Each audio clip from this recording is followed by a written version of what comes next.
E enquanto as crianças saem, eu gostaria de convidar você a abrir a palavra de Deus no livro de Atos dos Apóstolos, capítulo 17. Atos dos Apóstolos, capítulo 17. E nós vamos ler a partir do verso 16. Enquanto Paulo os esperava em Atenas, o seu espírito se revoltava em face da idolatria dominante na cidade. Por isso, dissertava Paulo na sinagoga, entre os judeus e os gentios piedosos, e também na praça, todos os dias, entre os que se encontravam ali. E alguns dos filósofos epicureus e estoicos contendiam com ele, havendo quem perguntasse: que quer dizer esse tagarela? E outros: parece pregador de estranhos deuses, pois pregava Paulo a Jesus e a ressurreição. Então, tomando-o consigo, o levaram até o Areópago, dizendo: poderemos saber que nova doutrina é essa que ensinas? Posto que nos trazes aos ouvidos coisas estranhas, queremos saber o que vem a ser isso. Pois todos os de Atenas e os estrangeiros residentes de outra coisa não cuidavam senão dizer ou ouvir as últimas novidades. Então Paulo, levantando-se no meio do Areópago, disse: senhores atenienses, em tudo vos vejo acentuadamente religiosos, porque passando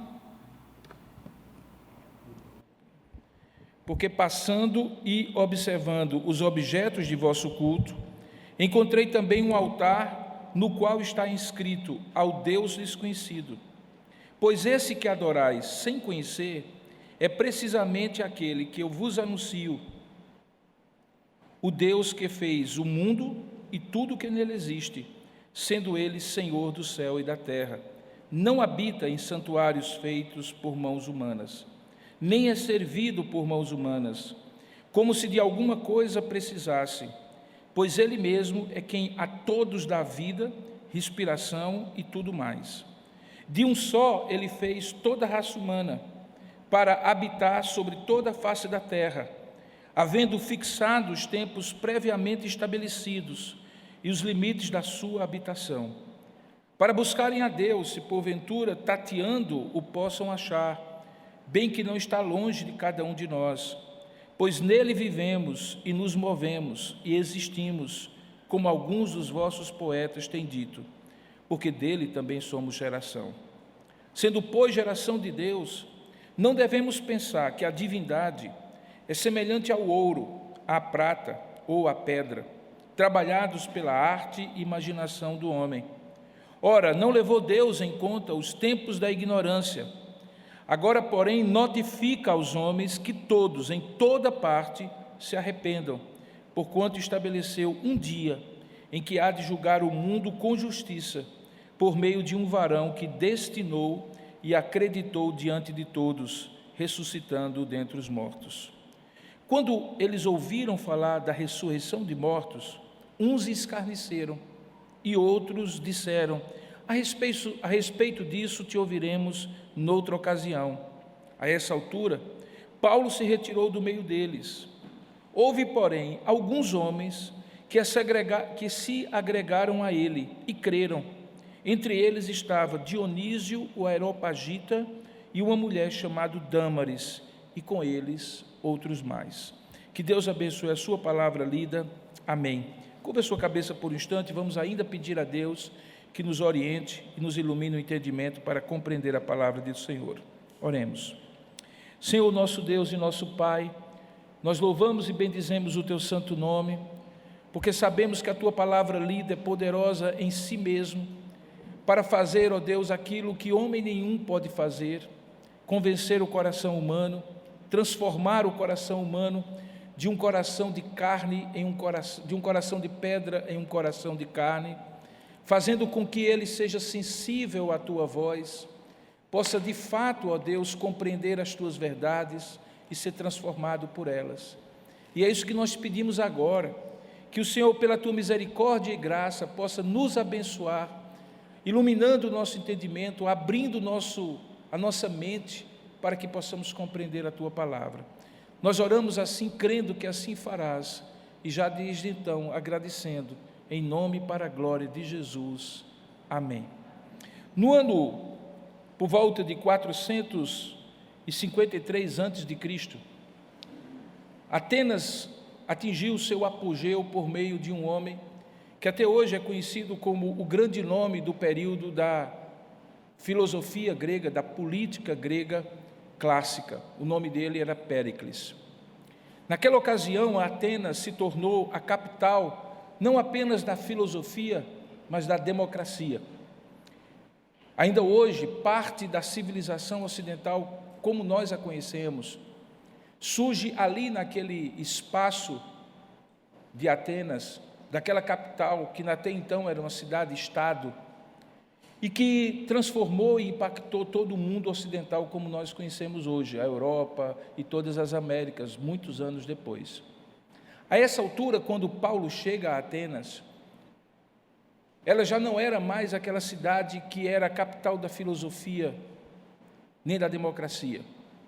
Os romanos, no ano de 146 a.C., haviam tomado Atenas e basicamente tirado de Atenas o poder de impacto naquilo que se transformou no Império Romano ali na bacia do Mediterrâneo. O que sobrou de Atenas foi a influência da língua grega e da cultura helênica. Língua e cultura que estão muito claros na Palavra de Deus, no Novo Testamento, como alguns de vocês devem saber, se não todos. Enquanto o Velho Testamento foi escrito em hebraico, o Novo Testamento foi escrito em grego, um grego que não era o grego clássico dos grandes filósofos e poetas, mas o grego comum chamado grego koiné, o grego que era falado nas ruas, nas estradas, que toda pessoa que fazia parte do Império Romano normalmente conhecia, ainda sob a influência do helenismo. O império era romano, mas a cultura era grega. E muitas vezes, dentro dessa cultura grega, alguns chamados deuses do panteão grego também eram equivalentes a alguns gregos ou alguns deuses do panteão romano. De modo que quando Paulo chega aqui, nesse lugar, saindo de Tessalônica, tendo deixado lá os seus companheiros, Silas e Timóteo, que estavam acompanhando nessa segunda viagem missionária, Paulo está sozinho. O texto diz que enquanto ele estava esperando que aqueles homens o acompanhassem, porque ele havia pedido para que eles viessem para Atenas, já prevendo o grande desafio que seria tentar evangelizar aquela cidade que não tinha nada de cultura judaica. Até então Paulo era acostumado, mesmo em cidades de cultura helênica, de cultura romana, usar a sinagoga como uma base de apoio e começar o seu ministério em cada cidade pregando para os judeus. Atenas seria um desafio diferente. Atenas seria um desafio em que ele não tinha nenhum ponto de apoio, não tinha uma equipe com ele. Ele então pede para que Silas e Timóteo saiam de Tessalônica e venham até Atenas para ajudá-lo. E aí o texto onde nós começamos diz que enquanto Paulo os esperava, veja aí no verso 16, alguma coisa aconteceu no seu espírito, e diz o texto que o seu espírito se revoltava, se indignava. E a razão da indignação do apóstolo Paulo era que ele via ali naquela cidade a idolatria dos atenienses. Um pouco mais na frente, quando ele dirige a palavra, ele usa uma expressão muito curiosa, ele diz assim: senhores atenienses, em tudo os vejo acentuadamente religiosos. Mas, na verdade, a religiosidade dos atenienses era pura idolatria. Nós estamos aqui no período chamado da filosofia moral, muito distante do período de Sócrates, de Platão, de Aristóteles, em que os gregos tinham começado a refletir sobre a metafísica, sobre as coisas que os olhos não veem, que os olhos não compreendem, que a razão humana tem dificuldades de perceber, porque não é vista pela realidade que as pessoas normalmente veem. Atenas, com o seu declínio cultural, também teve um declínio na sua filosofia. E ao invés de fazer grandes especulações sobre a origem, as causas primárias de todas as coisas, como é, por exemplo, o tratado de Aristóteles sobre metafísica, a essa altura, os atenienses tinham caído na mais crassa idolatria. Paulo olhava aquilo e se indignava de como aquela civilização que tinha especulado sobre as origens mais primárias de todas as coisas, agora tinha declinado a ponto de ser apenas uma sociedade e uma cultura que filosofava, mas a partir da idolatria, a partir da religiosidade. Paulo, indignado com aquilo, ele esperava os seus companheiros para efetivamente começar o ministério que alcançasse aquela cultura. Talvez um dos maiores desafios de 2000 anos de cristianismo não é quando o cristianismo aqui nas quatro paredes, onde ele é praticado, por exemplo, no culto como esse, precisa ser mantido pela pregação, pela adoração, pelo ensino da palavra, para quem crê nele. Em 2000 anos da história, o grande desafio do cristianismo é quando ele sai das quatro paredes e tem que fazer aquilo que nós chamamos de engajamento cultural. Quando ele tem que ir no trabalho, na academia, na ciência, nas artes, na cultura do entretenimento, nas relações sociais, impactar com a fé aqueles que não creem. Porque crer junto daquilo que você crê é relativamente fácil. Falar das verdades que outros também comungam com você é relativamente fácil. Como nós bem sabemos, o grande desafio não é o domingo. O grande desafio é a segunda-feira, quando voltamos para o mundo real e temos que nos engajar em diálogos com pessoas que têm pressupostos, premissas de vida completamente diferentes das nossas. Portanto, o que Paulo tinha diante de si era o primeiro grande desafio nessa segunda viagem missionária dele fazer um engajamento cultural com o centro da filosofia, de uma cultura decadente, de uma cidade que tinha ido para a idolatria, deixado as grandes especulações metafísicas e se tornara simplesmente um povo religioso. Em certo sentido, essa mensagem vem dentro de um contexto em que depois de 2 anos de pandemia, quase 3 anos, 2 anos e alguns meses, nós vemos estupefatos toda a necessidade de uma cultura como a nossa extravasar toda aquela emoção reprimida nesse tempo de confinamento numa festa chamada Carnaval. E se você está atento, não necessariamente se deleitando naquilo, você vai perceber que cerca de 80% dos temas e dos enredos das escolas de samba de Rio e São Paulo são nada mais, nada menos do que idolatria. Mistura de elementos do catolicismo romano com elementos das religiões afro, em que supostos deuses dessa matriz africana são adorados, são colocados no lugar de fala nessa cultura, essa é a terminologia, para que eles deixem de ser discriminados e preconceituosamente, segundo eles, excluídos da história e da cultura do Brasil, para terem o seu lugar novamente de honra.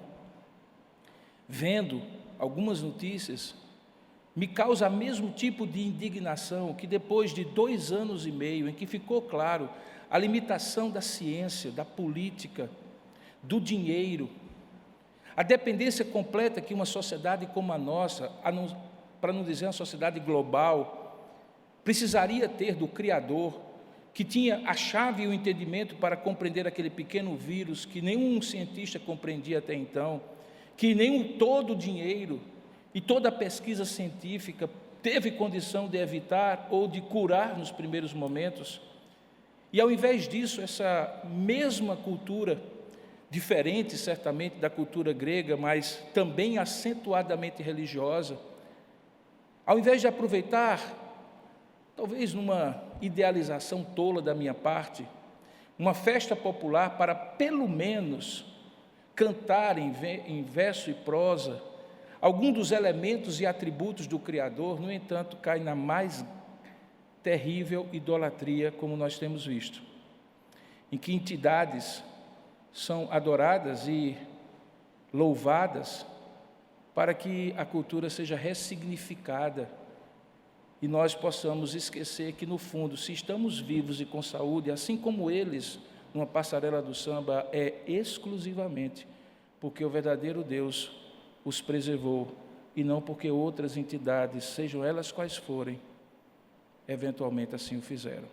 Essa mesma indignação estava no coração do apóstolo Paulo.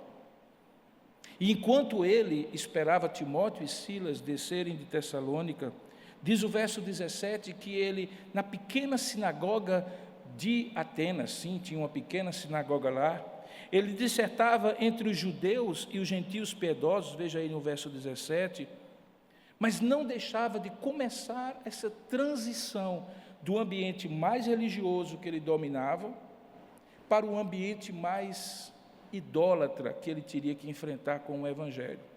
Diz o texto que ele, ao mesmo tempo que dissertava, veja aí o verso 17, na sinagoga entre judeus e gentios, ele também fazia isso na praça e engajava quem quer que estivesse ali na Ágora, a praça de Atenas, o lugar central daquela cidade.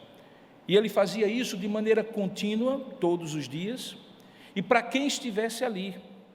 E é justamente nessa interação, e Paulo acaba se tornando esse elo entre esses dois mundos que não confessavam, o dos judeus monoteístas, que abominam até hoje qualquer expressão de idolatria, qualquer expressão de iconografia, de registro em pintura ou em escultura, de quem quer que seja, seguindo o mandamento do Senhor, que diz, não farás para ti imagem de escultura, e um outro mundo que era completamente oposto a ele, que era o mundo da idolatria ateniense daquele período da história.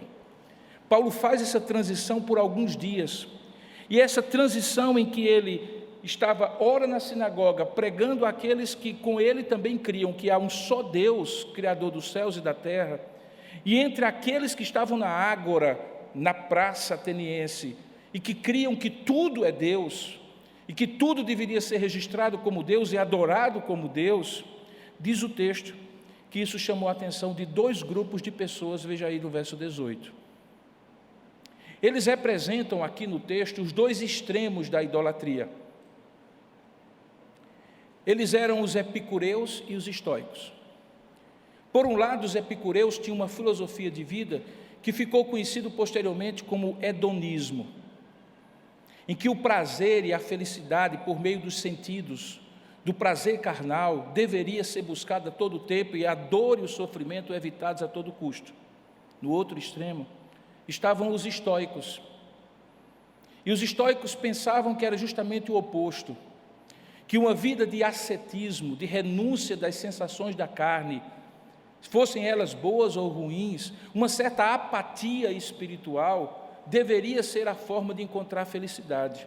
Em outras palavras, Paulo está entre os dois extremos que dizia o prazer leva à felicidade, enquanto que o outro dizia evitar o prazer ou qualquer sensação de alegria ou qualquer emoção intensa é o que traz a felicidade.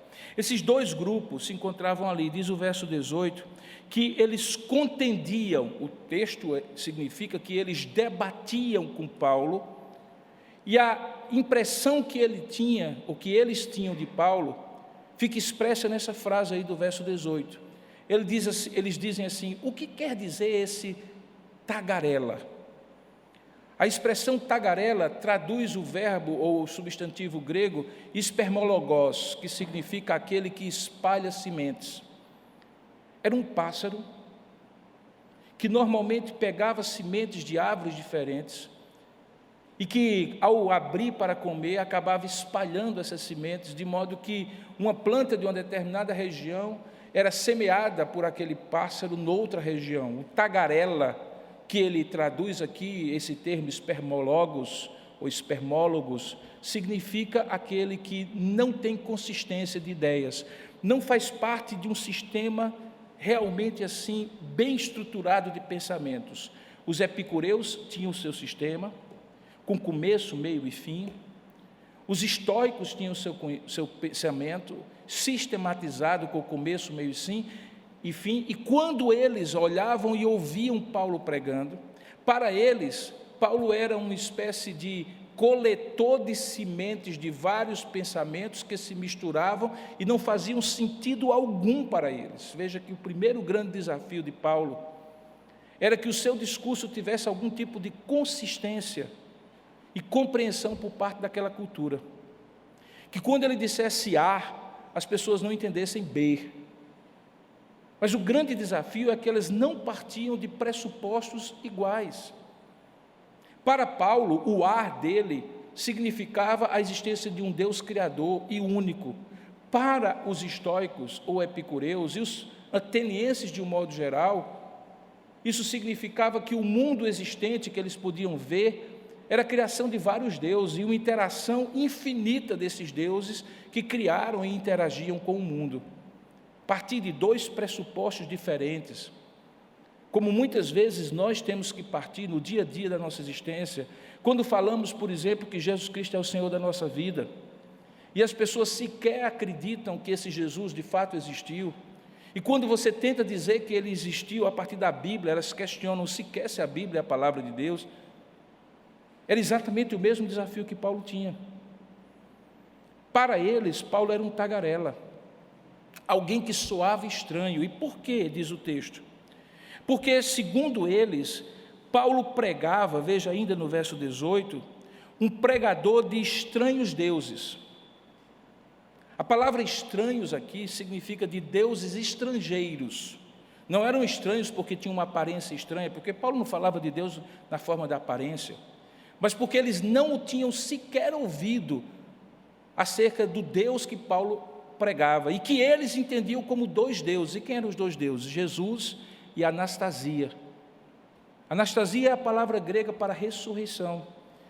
E porque eles eram politeístas, eles entenderam que quando Paulo pregava sobre Jesus e a ressurreição, ele estava falando sobre o Deus chamado Jesus e uma deusa, sua consorte, sua esposa, chamada ressurreição. Veja que quando nós vivemos em mundos diferentes, com pressupostos diferentes, até a nossa linguagem pode ser não compreendida e deturpada, porque as pessoas compreendem aquilo que nós dizemos a partir dos pressupostos delas. O que nós dizemos encaixa ou não naquilo que elas já creem. Na verdade, isso é uma característica humana, senão a gente não conseguiria progredir em conhecimento. O que eu conheço hoje me serve de base para, sobre esta base, acumular outros conhecimentos que eu terei amanhã e depois de amanhã. Não é uma característica apenas de alguém que não crê em Deus. Eu também creio em Deus, e aquilo que eu conheço hoje é baseado naquilo que eu conheci ao longo desses 42 anos que Jesus Cristo me encontrou. Eles faziam o mesmo, mas ele soava muito estranho para eles a pregação de Paulo, porque para eles, politeístas que eram, eles entendiam que quando Paulo falava sobre Jesus, era um Deus. E quando Paulo falava sobre a ressurreição de Jesus, era uma outra deusa, chamada Anastasia. Perceba, portanto, que este era o estranhamento que aqueles homens tinham. Era o estranhamento de uma cultura desconhecida para Paulo, e que desconhecia a cultura de Paulo. Queridos irmãos, não é muito diferente nos dias de hoje. Qualquer cidade com 1 milhão de habitantes, mais ou menos como tem João Pessoa, hoje é uma cidade globalizada, cosmopolita, que acaba tendo várias culturas aqui inseridas. Gente que se comunica principalmente pelos meios digitais com o mundo inteiro, que absorve ideias do outro lado do mundo. Algumas dessas ideias são plurais, do pluralismo, do relativismo, do secularismo. A ideia de que amanhã, na segunda-feira em que você vai estar trabalhando ou estudando, você conseguirá falar de Jesus e da ressurreição de Jesus para pessoas que, como você, talvez foram criados no protestantismo, no catolicismo, e essas crenças foram ensinadas ao longo da vida, é uma ilusão nos dias de hoje. É muito provável que, apesar de terem sido criadas assim, a maioria da população hoje do Brasil é uma população secularizada, influenciado por uma retórica, por um convencimento pluralista, globalizado, multicultural, que faz com que muitas vezes a nossa linguagem, quando falamos de determinadas coisas, soe como uma tagarelice, assim como era Paulo. Paulo precisou de um tempo para ajustar a sua linguagem, mas principalmente para ajustar a sua linguagem sem comprometer a base daquilo que ele cria. E é justamente o convite que eles fazem que proporciona para Paulo essa oportunidade. Aprendemos, portanto, que Paulo, além de ter que interagir com uma cultura diferente, assim como nós, Paulo aproveitou o convite que lhe foi feito como uma oportunidade de Deus desafiadora. Diz o texto, no versículo 19, que eles, tomando-o consigo, o levaram para uma outra região da cidade, chamado Areópago. O Areópago era o antigo fórum, tribunal de Atenas. Na coluna de Marte, na coluna de Ares. Ares e Marte são o mesmo Deus no panteão grego, no panteão romano, que é o Deus da justiça, da equidade. Aquele lugar, Areópago, trazia a ideia de um lugar onde um debate sobre o que era justo e correto deveria acontecer. Ele sai da praça, da ágora, e vai para o Areópago. E lá havia uns alpendres, naquela praça que também se via como mercado público, em que diferentes escolas de filosofia se reuniam como se fossem banquinhas de vendas de produtos, só que não era comida, mas eram ideias. Havia a banca dos epicureus, a banca dos estoicos. Em algum desses lugares, o texto que eles o levaram, e dizendo assim, essa era a proposta: poderemos saber que nova doutrina é essa que ensinas? Eles compreendiam que o que Paulo ensinava tinha um poder de doutrinação, de transformação da compreensão, que o ensino, a pedagogia de Paulo poderia ser algo levado a sério, embora incompreensível. E eles convidam Paulo, dando a Paulo a oportunidade daquilo que nós chamaríamos de engajamento cultural. Queridos, no dia a dia, se há alguma coisa que nós não podemos perder, e diga-se de passagem, não porque você vai se tornar um grande evangelista, e deve pegar todas as oportunidades para evangelizar, mas para a sua própria sobrevivência de fé, para a própria sobrevivência de fé daqueles que dependem da sua instrução, se você for homem, sua esposa e seus filhos, se você for mãe, os seus filhos, sua própria convicção. Nós não devemos perder a oportunidade de engajar, mesmo em ambientes hostis à nossa fé, hostis como a universidade, hostis como o ambiente de trabalho, hostis como a vizinhança, em que você muitas vezes é desafiado a dar razão da sua fé. A tendência natural dos cristãos tem sido fugir disso e continuar mantendo a sua fé nas quatro paredes da comunidade religiosa. E isso acontece com frequência com crianças e adolescentes, até que elas têm que enfrentar o mundo real. E no mundo real, quando elas são questionadas, com coisas que elas nunca foram questionadas antes, porque estavam protegidas pela comunidade de fé, muitas vezes elas falham naquilo que Paulo aceitou como desafio. Paulo foi. E quando chega no Areópago,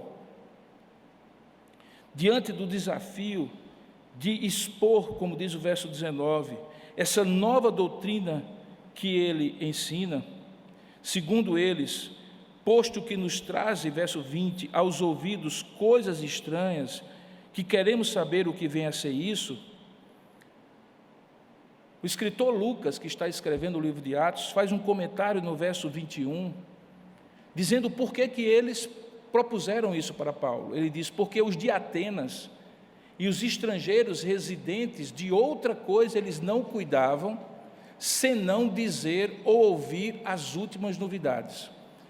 Quando eu vim morar aqui em João Pessoa, havia o Ponto de 100 Réis. Quem é de João Pessoa sabe do que eu estou falando. O Ponto de 100 Réis, ali no centro da cidade, era o lugar, antes de existir praça de alimentação do shopping center, onde as pessoas sentavam, tomavam um cafezinho ali no Café São Brás e conversavam sobre as novidades da política paraibana, sobre os embates políticos, as novidades da cultura, o que tinha acontecido na cidade.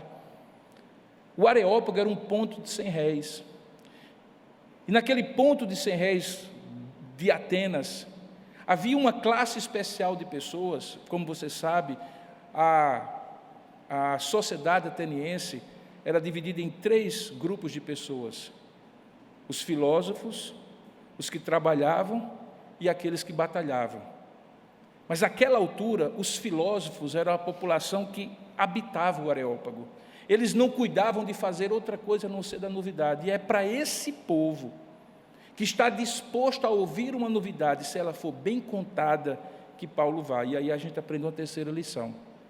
Você vai encontrar pessoas que não estão dispostas a lhe ouvir, mas acredite, mesmo pensando diferente de você, é possível que existam pessoas ao seu redor que estejam dispostas e abertas a ouvir, porque estão dispostas e abertas a ouvir qualquer coisa.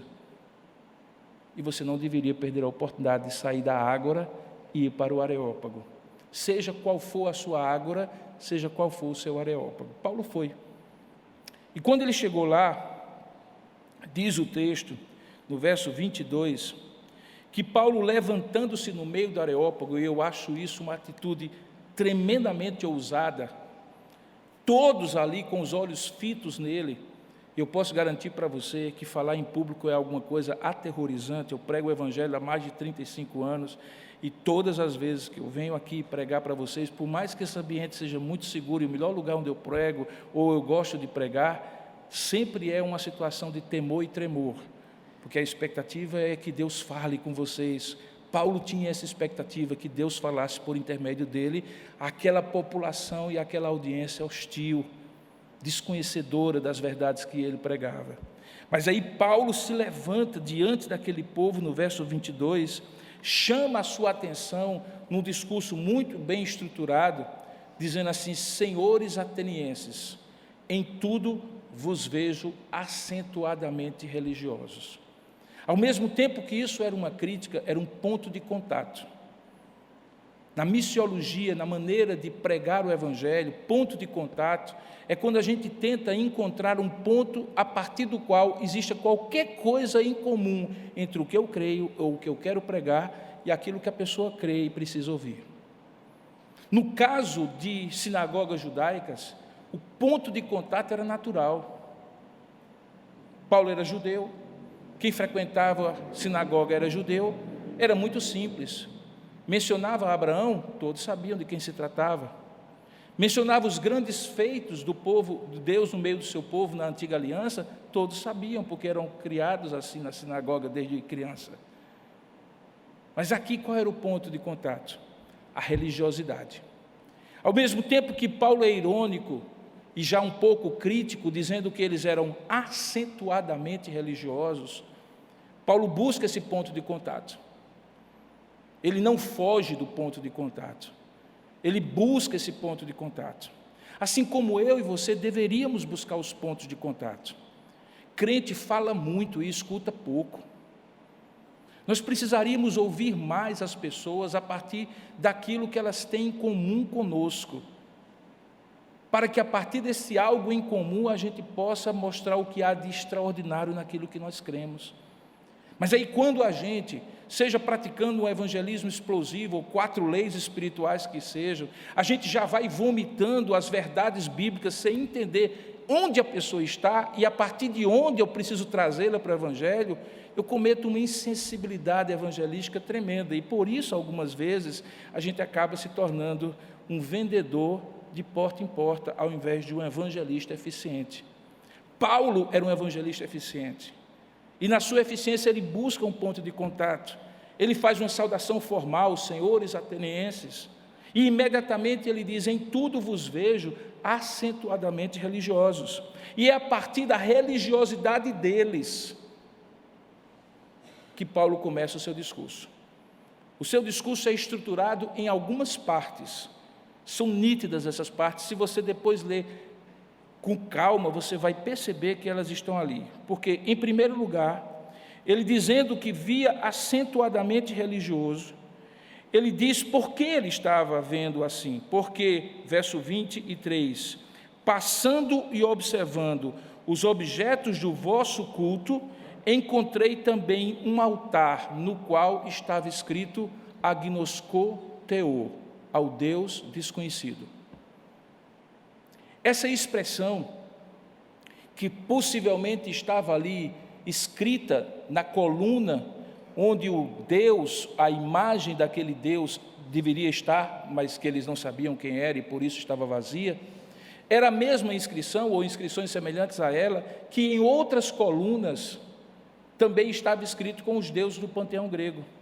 E Paulo, de maneira muito observadora, percebeu que havia uma coluna sem nada em cima. E como inscrição, agnosko theou, significa ao Deus desconhecido.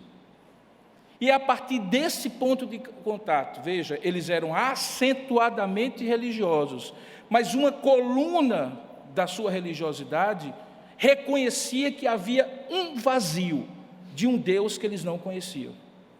Paulo junta as duas coisas, que eles diziam conhecer todos os deuses, porque eles eram acentuadamente religiosos, mas eles reconheciam de maneira clara, com a coluna vazia, que porém havia um Deus que eles não conheciam, e a partir dali Paulo faz a sua alavanca do seu discurso.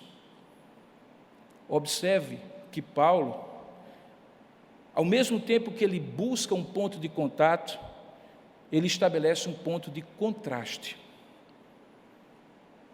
Estabelecer um ponto de contato, que a gente chama de contextualizar, é estabelecer elementos em comum que você pode dialogar com alguém. Estabelecer um ponto de contraste é definir no que você pensa diferente e que é fundamental que fique claro para a pessoa. E ele o fez isso quando disse: o que é diferente entre a religiosidade de vocês, idolátrica, e a minha crença, ou a minha religiosidade, que não é idolátrica, é porque o Deus que vocês não conhecem é exatamente esse que eu apresento. É magistral, talvez um dos melhores discursos que Paulo prega em todo o livro de Atos, é Atos capítulo 17. Esse é o tipo de texto que você deveria de vez em quando ler, de vez em quando ler, de vez em quando ler, porque ele é atualíssimo numa sociedade secularizada por um lado, e ao mesmo tempo acentuadamente religiosa como a nossa, em que o prazer, o dinheiro, o poder, a celebrização, esses deuses pós-modernos que não estão postos em colunas, nem esculpidos, nem pintados, no entanto estão esculpidos no coração humano, são flagrantemente adorados hoje. E que você precisa conhecer de onde cada um desses deuses estabelece o seu reinado no coração das pessoas com quem você convive. Na escola, na academia, no trabalho, no condomínio, na sua família. Paulo entendeu isso, estabeleceu um ponto de contato e, ao mesmo tempo, um ponto de contraste. E, ao fazer isso, diz o texto, ele estabelece isso de maneira muito clara.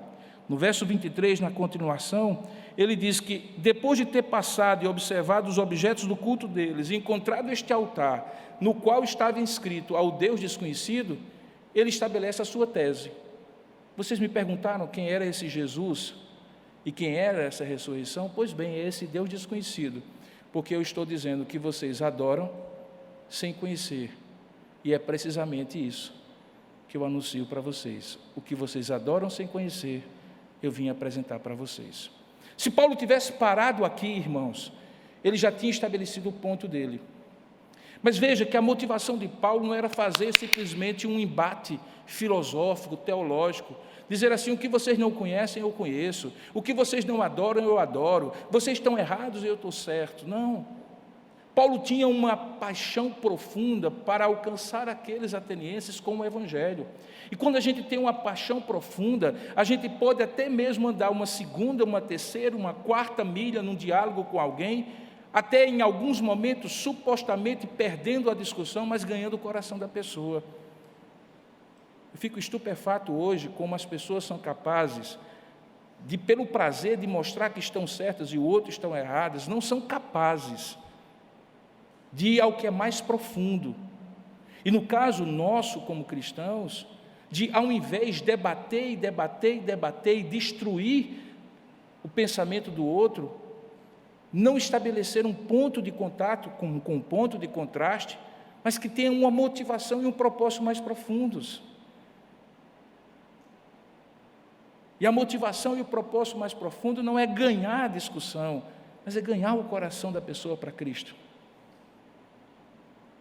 Por isso que quando Paulo estabelece esse ponto, que aquilo que vós adorais, verso 23 ainda, sem conhecer, é precisamente aquele que eu vos anuncio, a partir dali, do verso 24, ele vai anunciar esse Deus.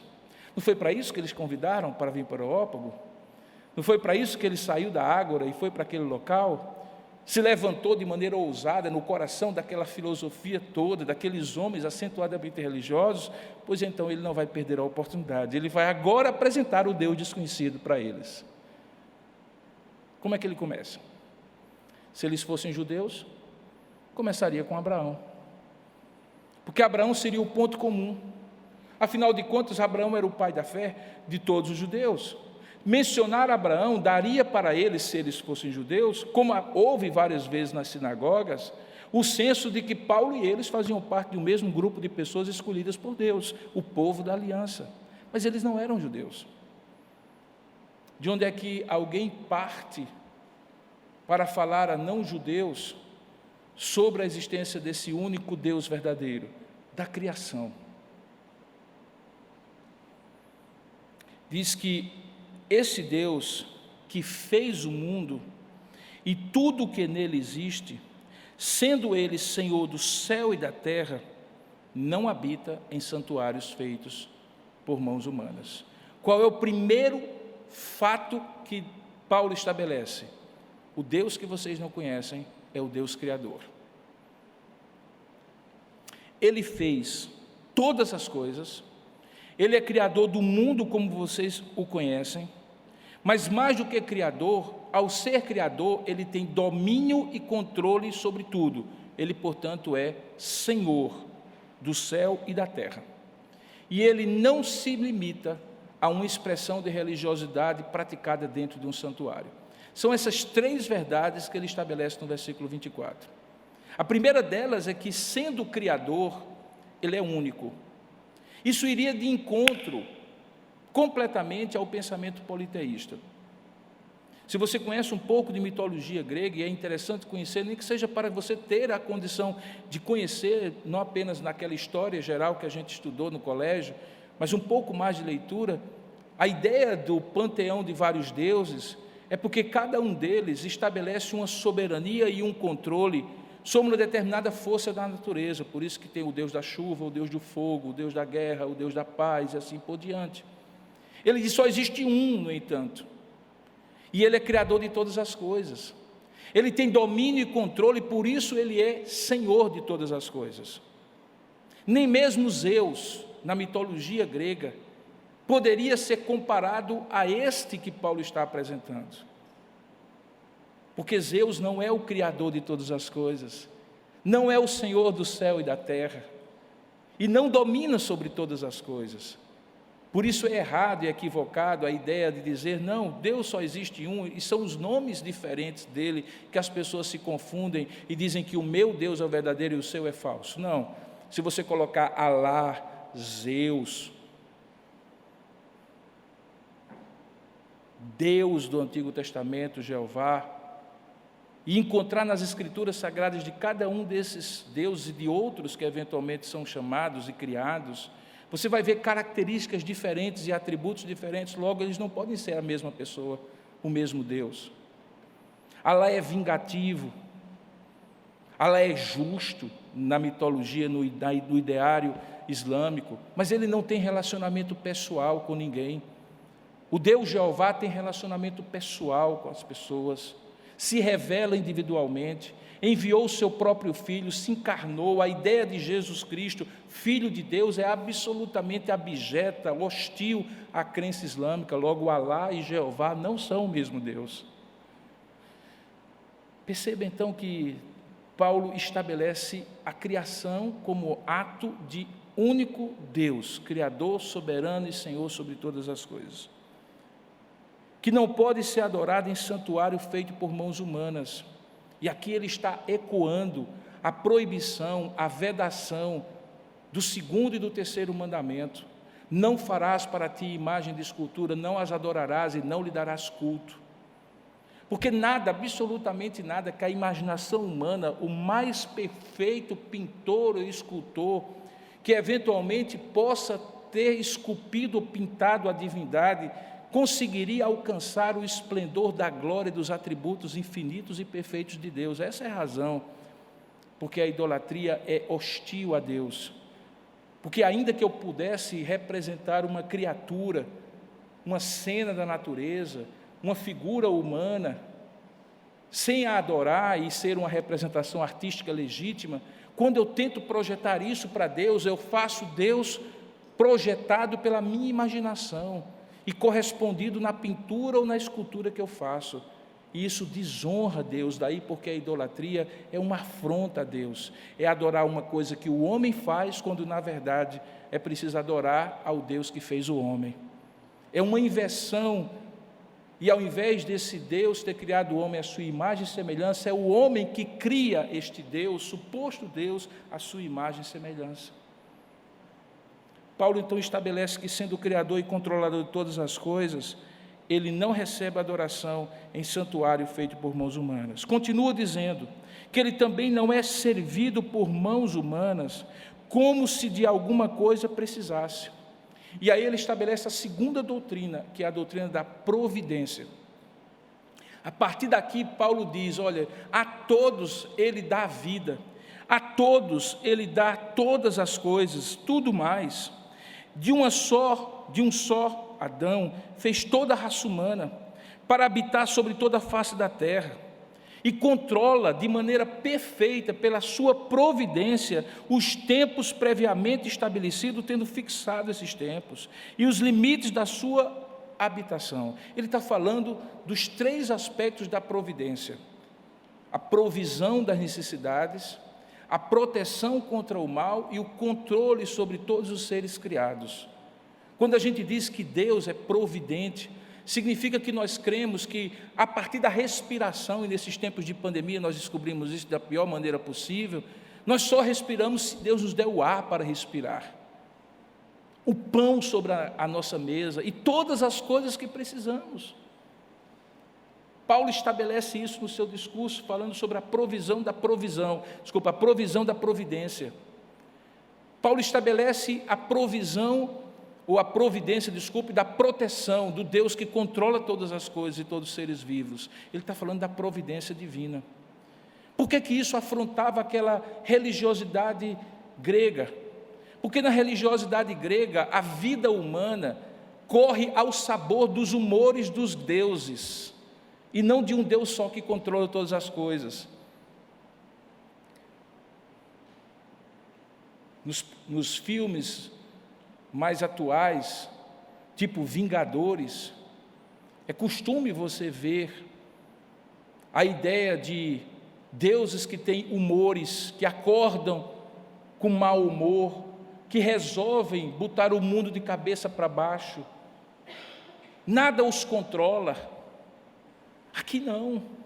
Deus controla todas as coisas, e não pelo humor dos supostos deuses, mas pela sua bondade e caráter. Diz o texto que ele fixa os tempos, que ele estabelece os limites da sua habitação e controla todas as coisas. Irmãos, crer num único Deus verdadeiro, como Paulo expõe aqui, faz a vida, que não é fácil para ninguém, no entanto, absolutamente confortável dentro do desconforto de viver para aqueles que creem que Ele controla todas as coisas. Você conseguiu entender que a sua vida nesses tempos de pandemia não estava nas suas mãos? E apesar disso, com receio de pegar essa doença, de morrer dela eventualmente, de ver pessoas amadas morrendo, no entanto você entregou-se, fazendo o que a você tinha que ser feito, humanamente falando, confiando naquilo que a ciência até o seu limite podia lhe oferecer de possível solução ou remédio. No entanto, confiando que acima de tudo era Deus que controlava a sua vida, você só fez isso porque você crê num Deus que fixa limites, que protege, que provê, que orienta e controla todas as coisas. Quer morramos, quer vivamos, somos do Senhor, diz Paulo. E é isso que ele estava dizendo para os atenienses, mais ou menos algo do tipo, deve ser desesperador, não é verdade, atenienses? Viver a vida, já difícil como ela é, ao sabor dos humores dos deuses. Se você agrada a um porque fez uma estátua mais bonita e o outro ficar com ciúme e eventualmente resolver lhe castigar, se você fizer uma oferenda a um e o outro resolver lhe castigar porque não recebeu a oferenda, e exigir uma oferenda maior e maior e maior, e você ser escravo desta adoração que depende de você agradar a este Deus. E aí Paulo diz: não, ele fez todos sem precisar de ninguém, sem ter mérito qualquer em qualquer um deles. Ele provê a todos a respiração, a provisão, a proteção e o controle de suas vidas. É melhor confiar nesse Deus que eu vim apresentar a vocês. É muito mais simples, é muito mais parcimonioso confiar no único Deus que fez todas as coisas e tem a vida e toda a nossa existência no seu controle, na palma de sua mão. Depois ele vai falar sobre a terceira doutrina que ele quer contrastar com os atenienses. Ele fala sobre a relação da criatura com o Criador. No versículo 27, ele diz: diante disso, para buscarem a Deus, esses homens foram criados, mas não porque conseguem buscá-lo de fato. E aí ele usa um jogo de palavras, inclusive usando uma poesia grega, poetas gregos. Ele diz assim: para buscarem a Deus, se porventura, isso é ironia, tateando como cegos, pudessem achá-lo, embora não possam achá-lo porque ele está longe, mas é porque não se conhece Deus, tateando como cegos num quarto escuro. Ele está dizendo que essa relação deste Deus não é originada da religião para cima, do processo de religar-se, como é a origem da palavra religião, mas do processo de revelação, em que Deus se dá a conhecer, tomando a iniciativa de buscar a criatura que, mesmo afastada dele, é amada por ele. Veja que coisa interessante, ele havia dito no início que eles eram acentuadamente religiosos, significa que eles tateavam muito, e tateavam mesmo, fizeram Deus de todos os tipos, e para não correr o risco de desagradar um Deus que eles não conheciam, fizeram uma coluna e não colocaram nada em cima, e a inscrição ao Deus desconhecido. Isso é que é religiosidade. Paulo está dizendo: não serve, é como o cego no quarto escuro, tateando, tentando encontrar Deus. Antes, pelo contrário, esse Deus no qual nós vivemos, diz o verso 28, e nos movemos, e existimos, como até alguns dos vossos poetas disseram, porque dele também somos geração. Este Deus não é achado pela via da religião, seja ela qual for. Ele é um Deus que se revela e se deixa achar quando toma a iniciativa de buscar o ser humano. Aqui talvez valha a pena relembrar aquele encontro de Jesus com a mulher samaritana, quando no debate onde era o lugar mais religioso, corretamente falando, ou mais correto, religiosamente falando, de se adorar a Deus, se era em Jerusalém ou se era entre o monte Ebal e Gerizim, ali em Siquém, onde eles estavam conversando, terra dos samaritanos, o que Jesus falou sobre Deus? Que Deus é Espírito, e importa que seus adoradores o adorem em espírito e em verdade, e o Pai procura quem os adore em espírito e em verdade. Deus procura, o homem não acha, Deus acha, porque Ele ama aquele que Ele criou. Era isso que Paulo estava dizendo. A religiosidade de vocês não é fruto do conhecimento do Deus verdadeiro, como a religiosidade que nós devemos praticar deve ser. Sim, porque existe uma religiosidade sadia. Uma vez revelando-se esse Deus, conhecendo quem é esse Deus, nós o adoramos. Nesse aspecto, a religião de que adora esse Deus que se revela, a religião que exalta e louva este Deus único, que dá provas do seu amor pelo fato de ter Cristo morrido por nós, quando nós ainda estávamos distante dele como pecadores que éramos. Sim, isto é a verdadeira adoração. Há espaço para a religião, quando essa religião é fruto de lábios que adoram ao Senhor, porque tiveram seus corações transformados pela revelação de Deus nos seus corações. Aqui não. Aqui é a inversão da relação da criatura com o Criador. É algo parecido com a ideia universal de que todo caminho, basta que seja sincero, vai um dia encontrar Deus. E, na verdade, o nosso Senhor, aquele que Paulo estava apresentando, chama para si a exclusividade, dizendo: eu sou o caminho, a verdade e a vida. E para tirar toda esperança, ele conclui: e ninguém vem ao Pai senão por mim. Tendo dito isso, Paulo parte para a última doutrina que ele quer estabelecer, que começa a partir do verso 30. A partir do verso 30, ele diz então como eles poderiam pegar essa religiosidade vazia e ignorante deles, personificada naquela coluna ao Deus desconhecido, e transformá-la numa verdadeira adoração. Veja o que é que diz o verso 30. Ele diz que Deus não leva em conta os tempos da ignorância. E é bom lembrar que essa palavra ignorância, aqui é a mesma palavra de desconhecimento. Ele está falando de agnoskor, de não conhecer. Ele está dizendo assim: olha, Deus não levou em conta os tempos do não conhecimento, como está personificado nessa coluna. Agora, porém, notifica, e é notificar mesmo, proclamar, mandar um recibo, uma informação, uma notificação, uma multa, de alguém que tem autoridade, dizer assim: olha, fica sabendo que você a partir de agora não pode mais alegar desconhecimento disso aqui. E o que é que Paulo diz que Deus notifica e que ele não poderia mais dizer que os homens não conheciam? Ele notifica aos homens, verso 30 ainda, que todos, em toda parte, inclusive aqui em Atenas, se arrependam. Porque ele estabeleceu um dia em que há de julgar o mundo com justiça, por meio de um varão, e ele então introduz Jesus Cristo, que destinou e acreditou diante de todos, ressuscitando dentre os mortos. Vocês entendem agora, atenienses, que quando eu falava de Jesus, é este varão, e quando eu falava de ressurreição, não era uma deusa, mas é porque ele ressuscitou, vencendo a morte, e que vocês podem ter com ele um relacionamento, não da religiosidade de vocês para ele, mas tendo recebido a revelação dele, do arrependimento do coração de vocês, diante da ignorância, da idolatria, e agora confiando nele e exclusivamente dele como Senhor e Salvador da vida de vocês, é disso que eu estou falando.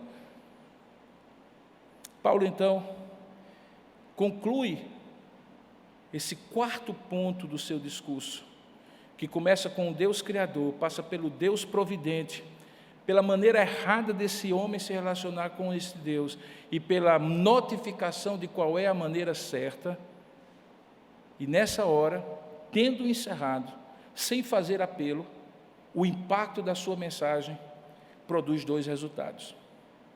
E divide, como divide ainda hoje o Evangelho, a humanidade em duas partes. Cada auditório em duas partes. Cada grupo de pessoas em dois grupos.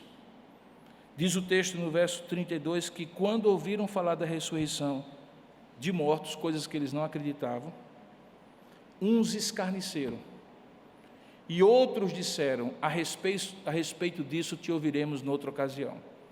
Por que eu digo que eles não fazem parte até agora de dois grupos? Porque escarnecer agora e resistir no coração a uma postura de arrependimento, delegando para um futuro desconhecido uma eventual mudança de opinião, é a mesma coisa. Quando Deus impacta o nosso coração, pouco importa se eu digo agora não, ou se eu digo depois eu te escuto, depois eu te dou importância, porque é a mesma soberba e arrogância do homem de resistir à voz de Deus imediatamente, ou depois, como se depois fosse garantida a ele, coisa que nenhum de nós tem certeza de viver um segundo sequer. Agora, um outro grupo é, no entanto, alcançado. Diz o verso 34: houve, porém, alguns homens que se agregaram a ele e creram. E ele dá o nome de dois deles: Dionísio, o Areopagita, possivelmente uma pessoa que tinha um negócio, alguma coisa que vivia no Areópago, e uma mulher chamada Dâmaris, e com eles outros mais. A mensagem de Paulo, que começou com um ponto de contato, que contrastou, que não se acovardou diante do desafio de interagir com uma audiência completamente hostil e desconhecedora das premissas que ele tinha, termina com uma definição pelo único e exclusivo poder que Paulo tinha, que era o poder da palavra e do evangelho, fazendo com que, mesmo sendo minoria, alguns fossem alcançados. Paulo não se importava de que o inverso fosse verdadeiro, que a maioria cresce nele, porque ele sabia que se ele tinha sido chamado de maneira escarnecedora pelos filósofos de alguém que espalhava sementes, de fato ele era um espermólogo, alguém que espalhava a semente do evangelho.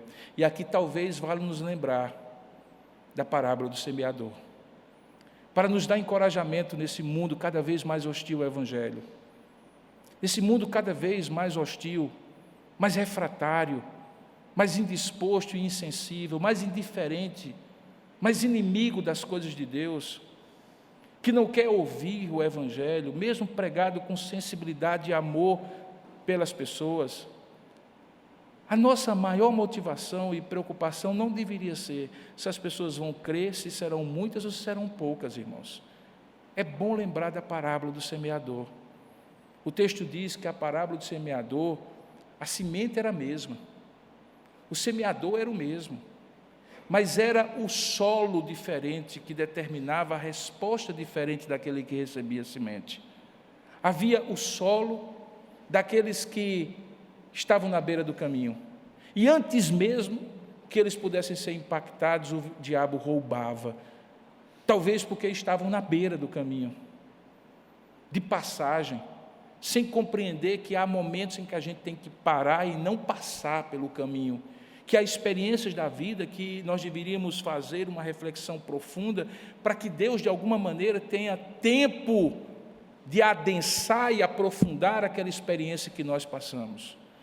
A gente que passa pela vida e não aprende nada com as dificuldades que vivenciou, parece que está de passeio, viveu a morte ali, escancarada, com a sua boca querendo tragar-lhe a vida, e no dia seguinte sai para tomar uma cachaça e comemorar com os amigos, ao invés de se quebrar e dizer assim: se eu morresse hoje, eu estaria na eternidade sem o Senhor.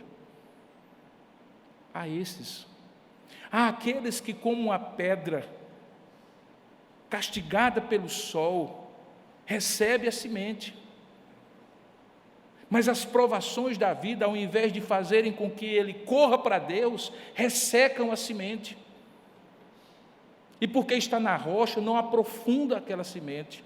É curioso, porque você encontra pessoas que, apanhando da vida, sendo provados pela vida, em situações extremas, buscam a Deus, e há outras que, com as mesmas situações, apanhando da vida em situações extremas, se desensibilizam para Deus, se revoltam contra Deus, como a pedra onde a semente do Evangelho não consegue penetrar. Mas isso não está no meu controle, nem no seu. Está no controle do Espírito Santo fazer o que Ele bem quiser, inclusive abrindo a rocha e procurando um terreno fértil lá no meio da penha. Mas não sou eu que tenho que fazer isso. O meu propósito e o seu é semear a semente com fidelidade e deixar que o restante Deus faça, agora ou depois, se tiver um depois. Mas isso também não está sob o nosso controle, está sob o controle de Deus. Não deveria ser nossa preocupação, nem nossa agonia, sim, nossa angústia por ver que alguém está caminhando para a perdição. E aí, angústia de quem está vendo o outro caminhando para a perdição, deve ser motivo de oração, e não de uma angústia vazia, de uma insistência tola, de uma pressão, como se estivéssemos vendendo um produto comercial, barateando a graça de Deus. Não. Há outro solo, diz a parábola, que é aquele solo cheio de espinhos, e a explicação que Jesus dá aos seus discípulos é que esses espinhos representam os prazeres dessa vida, que sufocam aquela semente e não permite que ela de fato venha a germinar e florescer numa árvore frutífera. Sim, há pessoas que não querem deixar a vida boa, supostamente boa que vivem, que fazem uma conta simples. Eu me recordo de uma irmã, hoje nossa irmã em Cristo, que assim que chegou aqui na igreja de Tambaú, logo no comecinho, ela veio do Rio de Janeiro, e ela, quando entregou a sua vida a Jesus Cristo, ela confessou para mim, disse: pastor, você sabe qual era a minha dificuldade? Era que eu tinha uma vida muito boa, e toda vez que eu escutava o testemunho de alguém que tinha se convertido, a história que essa pessoa contava é que ela tinha tido uma vida desgraçada, e que depois que encontrou Jesus a vida ficou boa, mas como eu já tinha a vida boa, eu imaginei que Deus iria fazer o contrário comigo, ia me dar uma vida desgraçada, e eu não queria essa vida desgraçada. Veja que coisa enganosa. Aquilo que supostamente ela achava que era bom, e que hoje ela tem consciência que não era simplesmente alimentar paixões desenfreadas da carne, que todos nós a essa altura, imagino você e eu, já tenhamos a consciência que são tão limitadas e volúveis quanto as emoções que nós temos.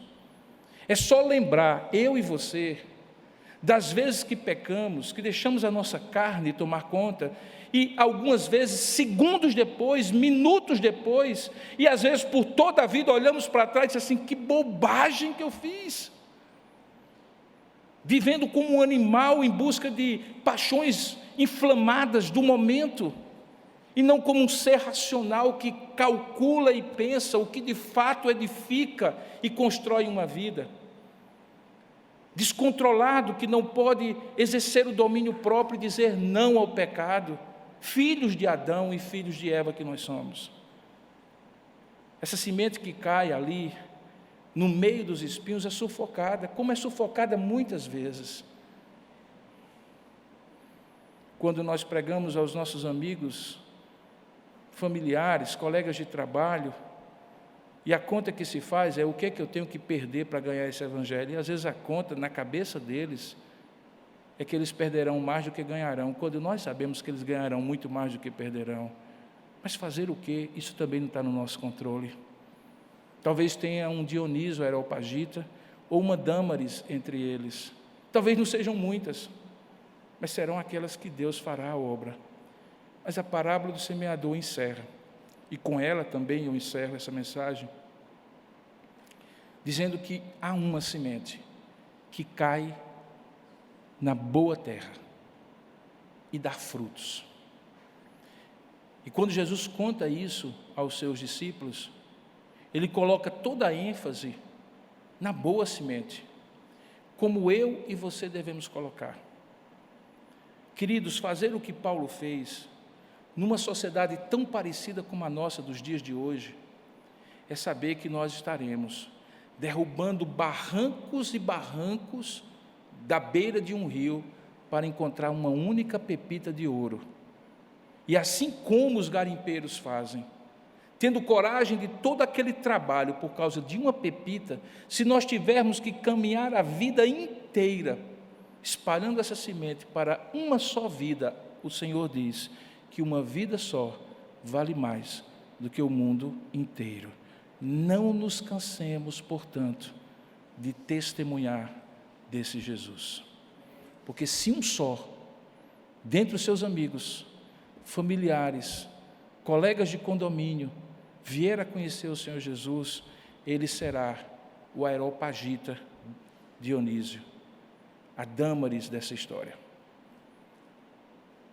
Quando eu estava vindo para cá, esse texto é um texto que me apaixona muito. E eu tenho uns 7 ou 8 sermões nesse texto. E eu disse assim: eu vou aproveitar e vou pegar assim, só um pedacinho, hoje. E na próxima vez um outro pedacinho. E quando eu sentei ali, eu senti uma agonia muito grande. Fui para o gabinete e estava orando enquanto o culto estava acontecendo. E Deus, assim, lutando comigo, dizendo: pregue o texto todo, não divida o texto, pregue todo. Por quê? Não tenho a mínima ideia. Mas é possível que tenha gente aqui, nessa noite, que precise rever seus conceitos e valores, arrepender-se da sua ignorância, de achar que o Evangelho é um dos caminhos, que Jesus é uma das verdades, mesmo convivendo aqui, ou convivendo no ambiente cristão, sendo alguém próximo, mas aquele próximo que ainda está do lado de fora, como alguém que estaria ali, do lado de fora da porta de vidro, ouvindo, mas ainda não está no refrigério de quem está aqui dentro. Eu estou falando de você que já ouviu o Evangelho talvez tantas vezes, mas nunca tomou uma decisão pessoal de arrepender-se dos seus pecados e de entregar a sua vida a Jesus Cristo. Talvez se eu fosse pregar o sermão que eu tinha escolhido pregar hoje, eu teria parado logo no início, contextualizando apenas a situação para que depois, noutros sermões, eu pudesse desenvolver. Mas por que Deus fez com que eu pregasse o sermão inteiro, ou o texto inteiro, num sermão único? Porque talvez hoje é dia de salvação para você. Considere isso diante de Deus. Considere isso. Talvez você tenha colunas erigidas, onde você coloca parte daquilo que você escuta aqui na igreja, e parte daquilo que você escuta e crê de outras formas, como se você pudesse fazer um caminho seu, a sua imagem e semelhança. Mas é preciso que você arrependa-se desse sincretismo, dessa miscigenação de ideias, e se submeta àquela verdade única que Paulo pregou, de você se arrepender dos seus pecados, crer na existência desse único Deus, no qual você existe, respira e recebe tudo das mãos dEle, inclusive o livramento neste tempo de pandemia. E tudo isso é para que você saia do seu tempo de ignorância, que não é o desconhecimento, mas muitas vezes a resistência de coração a não se submeter à verdade. E hoje ainda, agora talvez, você possa entregar, submetido a sua vida a Jesus Cristo como Senhor e Salvador da sua vida. Eu gostaria que a igreja nesse momento pudesse orar e pedir a Deus que isso acontecesse no coração, quem sabe de alguém ou de alguns que estão aqui. Eu não tenho a mínima ideia do que Deus quer fazer ou de quem você é, mas eu gostaria de fazer um convite simples e direto. Se há alguém aqui que, ouvindo essa mensagem, mesmo pregada de maneira limitada por um homem limitado e pecador, mas que é verdade, verdade poderosa, que pode transformar a vida, que gostaria de, nesta ocasião, arrependido dos seus pecados e confessando Jesus como Senhor e Salvador da sua vida, se entregar a Ele, eu gostaria de, onde você estiver, você pudesse fazer um sinalzinho simples e discreto, para que eu possa orar por você, para que Deus confirme no seu coração a salvação que Ele tem para você hoje à noite. Não é o gesto de levantar uma mão, por exemplo, que salvará você, mas é o que Deus está falando ao seu coração desde que a mensagem começou a ser pregada, e que seja um instrumento de Deus para a sua salvação hoje. Lembre, alguns disseram, te ouviremos noutra ocasião, e eu falei que era arrogância e soberba, porque o futuro a nenhum de nós pertence, e talvez hoje seja de fato a sua última oportunidade, ninguém sabe. Então não deixe para depois. Se tem alguém nesta noite que Deus trouxe aqui para ouvir essa mensagem, reconhece ser pecador e precisar da salvação em Jesus Cristo, confessando-o como Senhor e Salvador da sua existência, faça um sinal. Eu gostaria de orar com você. gostaria de pedir a Deus por sua vida, para que Ele consolide no seu coração a salvação de Jesus Cristo. Se existir, faça isso agora.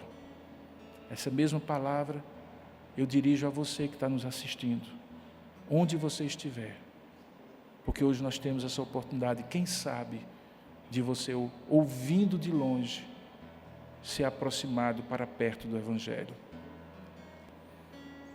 Vamos orar juntos? Ó Deus, completa a tua obra.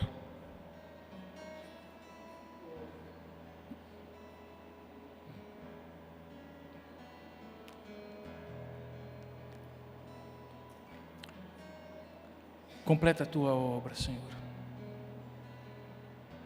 Quebra a resistência espiritual, ó Pai. Derrama do teu poder, da tua graça.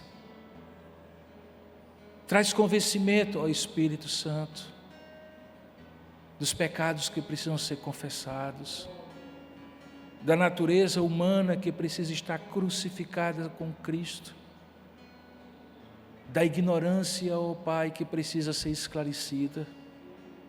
Notifica, Senhor, pelo Teu Espírito, que é tempo de arrependimento, que o Senhor não levará mais em conta a ignorância, mas que agora, ó Deus, está notificado o pecador e a pecadora, de que há arrependimento e salvação neste varão Jesus Cristo, que Tu mesmo designaste para julgar vivos e mortos, mas que também é o nosso Senhor e Salvador da nossa vida. Que Ele seja entronizado, ó Deus, pela ação sobrenatural do Teu Espírito, nestas vidas e nestes corações. Faça isso, Senhor. Nós Te daremos toda a honra e toda a glória, e nos alegraremos contigo, sabendo que és Tu, e somente Tu, a quem devemos dar toda a honra, glória e louvor, porque só Tu caminhas no coração do homem pecador, da mulher pecadora. Tu és aquele que criaste, e quem haverá de recriar em Cristo Jesus. Faça isso, e nós Te daremos toda a honra, glória e louvor. Eu te oro assim, junto com a Tua igreja, em nome de Jesus. Amém.